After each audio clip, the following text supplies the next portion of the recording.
ओम नमो भगवते वासुदेवाय नमः। जय श्री कृष्ण। आप सभी को हमारा नमस्कार। आज की इस वीडियो में हम जानेंगे वर्ष 2024 माघ मास के शुक्ल पक्ष जया एकादशी का व्रत जानेंगे, व्रत के शुभ मुहूर्त के बारे में तथा व्रत का पारण किस समय होगा। अगर आप चैनल पर नए हैं तो वीडियो को लाइक करके चैनल को सब्सक्राइब करना ना भूलें। साथ ही कमेंट बॉक्स में जय श्री कृष्ण अवश्य लिखें। भगवान विष्णु जी और माता लक्ष्मी की कृपा आप सभी पर बनी रहे। साल में 24 एकादशी आती हैं और हर माह 2 एकादशी का व्रत किया जाता है। एकादशी का व्रत जो कि प्रत्येक माह के कृष्ण पक्ष और शुक्ल पक्ष की एकादशी तिथि के दिन किया जाता है। यह व्रत भगवान कृष्ण को अति प्रिय होता है। यह सभी प्रकार के पापों को नष्ट करने वाली है एकादशी है। हर एकादशी का व्रत अपना अपना अलग महत्व रखता है। इसी प्रकार से माघ मास के शुक्ल पक्ष में पड़ने वाली जया एकादशी का व्रत अपने आप में विशेष है। जो भी साधक सच्ची श्रद्धा के साथ एवं सच्चे मन से नियम और निष्ठा के साथ जया एकादशी का व्रत करते हैं, उनकी सभी मनोकामनाएं पूरी हो जाती हैं। जया एकादशी का व्रत करने वाले सभी भक्तों पर भगवान विष्णु की कृपा बनी रहती है। इस दिन साधक भगवान विष्णु, माता लक्ष्मी तथा भगवान विष्णु के स्वरूप श्री कृष्ण जी का पूजन करते हैं। व्रत में नियमों का पालन करते हैं तथा व्रत की कथा का श्रवण करते हैं। इससे व्यक्ति के सभी प्रकार के पापों का नाश हो जाता है। इस व्रत को करने से अकाल मृत्यु का भय नहीं होता तथा भूत प्रेत पिशाच योनियों के भय से मुक्ति हो जाती है। जया एकादशी का व्रत 20 फरवरी 2024 को ही रखा जाएगा। जया एकादशी का शुभ मुहूर्त। एकादशी तिथि का प्रारंभ 19 फरवरी 2024 को सुबह 8:49 पर शुरू होगा तथा एकादशी तिथि का समापन 20 फरवरी 2024 को 9:55 तक रहेगा। जया एकादशी का व्रत का पारण एवं व्रत तोड़ने का समय 21 फरवरी 2024 को सुबह 6:55 से सुबह 9:13 तक व्रत का पारण किया जाएगा। पारण तिथि के दिन द्वादशी समाप्त होने का समय सुबह 11:27 तक रहेगा। इस पावन दिन व्रत रखने से सभी तरह के पापों से मुक्ति मिल जाती है। इस एकादशी व्रत के महत्व के बारे में विष्णु पुराण में बताया गया है कि इस दिन व्रत रखने वाले को कभी भी भूत पिशाच वगैरह की योनि प्राप्त नहीं होती। व्रतियों को इस दिन जया एकादशी की व्रत जरूर सुननी चाहिए। साथ ही तुलसी माता की कथा को सुनना अनिवार्य होता है।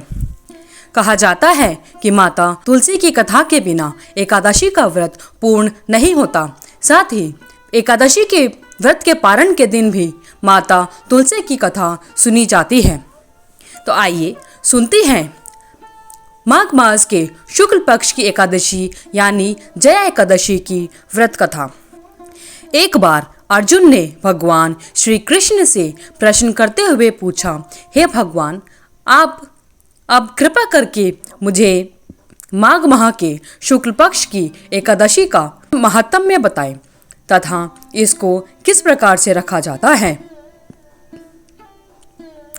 माघ शुक्ल पक्ष की एकादशी में किस देवता की पूजा करनी चाहिए तथा इस एकादशी व्रत की कथा क्या है, उसके करने से किस फल की प्राप्ति होती है, शीघ्र बताइए।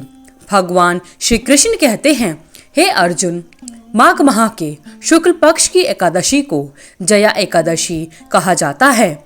इस दिन साधक उपवास रखते हैं और जो इस दिन उपवास रखते हैं वह मनुष्य भूत प्रेत पिशाच आदि की योनि से छुटकारा पा जाते हैं। इस दिन विधि पूर्वक उपवास व्रत करना चाहिए।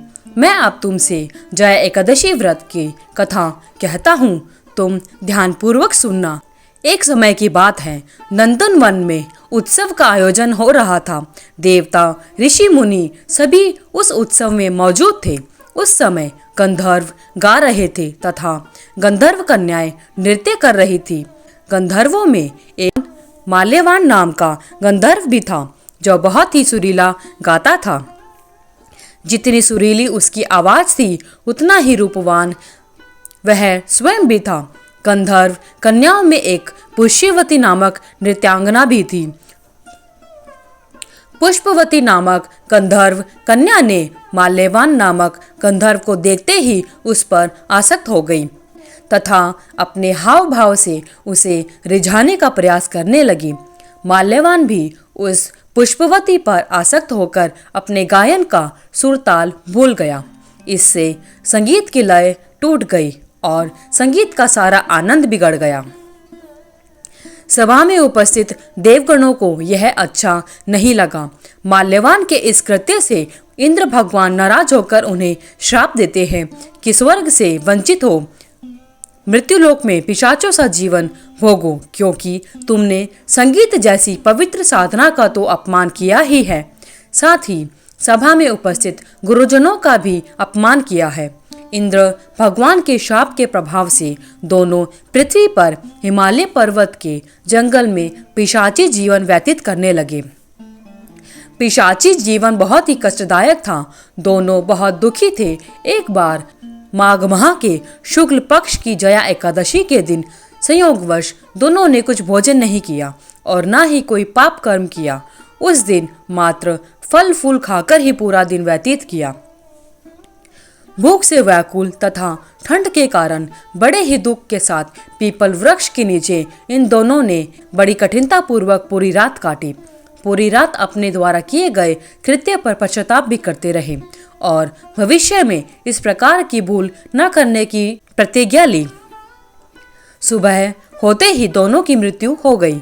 अनजाने में ही सही उन्होंने एकादशी का उपवास किया था। भगवान के नाम का जागरण भी हो चुका था। परिणाम स्वरूप प्रभु की कृपा से इनकी पिशाची योनि से मुक्ति हो गई और पुनः अपनी अत्यंत सुंदर अप्सरा और गंधर्व की देह धारण करके तथा सुंदर वस्त्रों तथा आभूषणों से अलंकृत होकर दोनों स्वर्गलोक को चले गए। देवराज इंद्र उन्हें स्वर्ग में देखकर आश्चर्यचकित हुए और पूछा कि वे श्राप से कैसे मुक्त हुए। तब उन्होंने बताया कि भगवान विष्णु की उन पर कृपा हुई है। हमसे अनजाने में माघ शुक्ल एकादशी यानी जया एकादशी का उपवास हो गया, जिसके प्रताप से भगवान विष्णु ने हमें पिशाची जीवन से मुक्त किया है। कुछ इस तरह से जया एकादशी का व्रत करने से भक्त को पूर्व में किए गए पाप कर्मों से मुक्ति मिल जाती है। बोलो जय श्री कृष्ण। जया एकादशी के दिन भगवान श्री नारायण की किस प्रकार पूजा करनी चाहिए ताकि भगवान श्री नारायण जल्द से जल्द आप पर प्रसन्न हो, तो आइए जानते हैं। जया एकादशी के दिन सुबह जल्दी उठे और स्नान के बाद साफ कपड़े पहनकर केले के पेड़ की पूजा करें और उस पर जल चढ़ाएं। इसके बाद पूजा करके भगवान विष्णु को पीले फल, पीले मिष्ठान और पीले वस्त्र दान करें, अर्पित करें। भगवान को धूप दीप से आरती करें और तुलसी दल के साथ पंचामृत का भोग लगाएं। कहा जाता है कि तुलसी दल के बिना भगवान श्री नारायण कोई भी भोग स्वीकार नहीं करते। भगवान विष्णु के मंत्रों का जाप करें। माँ लक्ष्मी की पूजा भगवान विष्णु के साथ करना अनिवार्य होता है। जया एकादशी के दिन व्रत की कथा का पाठ करना एवं सुनना अति आवश्यक होता है। इस दिन अनाज और फलों का दान भी करना चाहिए। धार्मिक शास्त्रों के अनुसार एकादशी के दिन उपवास रखने का अधिक महत्व माना जाता है। हिंदू धर्म के अनुसार एकादशी व्रत करने की इच्छा रखने वाले मनुष्य को दशमी के दिन से ही कुछ बातों का ध्यान रखना चाहिए तथा सावधानी पूर्वक नियमों का पालन करते हुए व्रत करना चाहिए। एकादशी के दिन स्नान करके मंदिर में जाकर भागवत गीता का पाठ करना एवं श्रवण करना आवश्यक होता है। श्री विष्णु के द्वादश मंत्र ओम नमो भगवते वासुदेवाय का जाप करते रहना चाहिए। राम, कृष्ण, नारायण, विष्णु जी के सहस्रनाम को कंठ का भूषण बनाएं। श्री विष्णु को लगाकर तथा तुलसी दल छोड़कर बाकी प्रसाद परिवार वालों को वितरित करके खुद भी ग्रहण करना चाहिए। केला, आमचूर, अंगूर, बादाम, पिस्ता आदि फलों का सेवन करना चाहिए। द्वादशी के दिन पारण करने के पूर्व ब्राह्मणों को मिष्ठान, दक्षिणा आदि देने के पश्चात खुद भोजन करना चाहिए।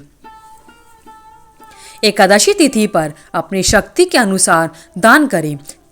एकादशी के दिन क्रोध नहीं करना चाहिए तथा मधुर वाणी बोलनी चाहिए। एकादशी के दिन गाजर, शलगम, गोभी, पालक, मांस, लहसुन, प्याज, मसूर की दाल वस्तुओं का सेवन नहीं करना चाहिए। इस दिन बाल नहीं कटवाने चाहिए और ना ही नाखून काटने चाहिए। एकादशी के दिन वृक्ष से पत्ता तोड़ना वर्जित होता है, अतः स्वयं गिरा हुआ पत्ता लेकर सेवन करना चाहिए। प्रातःकाल लकड़ी का दातुन नहीं करें। नींबू, जामुन या आम के पत्ते लेकर चबा ले। एकादशी व्रत के दिन पूर्व से यानी दशमी और एकादशी तिथि के दिन चावल का त्याग करना चाहिए। मान्यता के अनुसार एकादशी के दिन जो चावल का सेवन करता है उसे पाप लगता है। जया एकादशी का महत्व क्या होता है? माघ मास की शुक्ल पक्ष की एकादशी यानी जया एकादशी के बारे में मान्यता है कि इस दिन व्रत करने से मनुष्य ब्रह्म हत्या पापों से छूटकर मोक्ष को प्राप्त होता है और इसके प्रभाव से भूत पिशाच, बुरी योनियों, पाप आदि से मुक्त हो जाता है। यह एकादशी 1000 वर्ष तक स्वर्ग में वास करने का फल देती है। इस एकादशी व्रत पर विधि विधान से पूजन करने से जीवन में खुशहाली आती है। एकादशी के दिन तुलसी युक्त खीर भगवान विष्णु को अर्पित करें। दरिद्रता दूर करने के लिए एकादशी के दिन तिल का उपयोग तथा दान करने से पापों का नाश होकर स्वर्ग में स्थान मिलता है।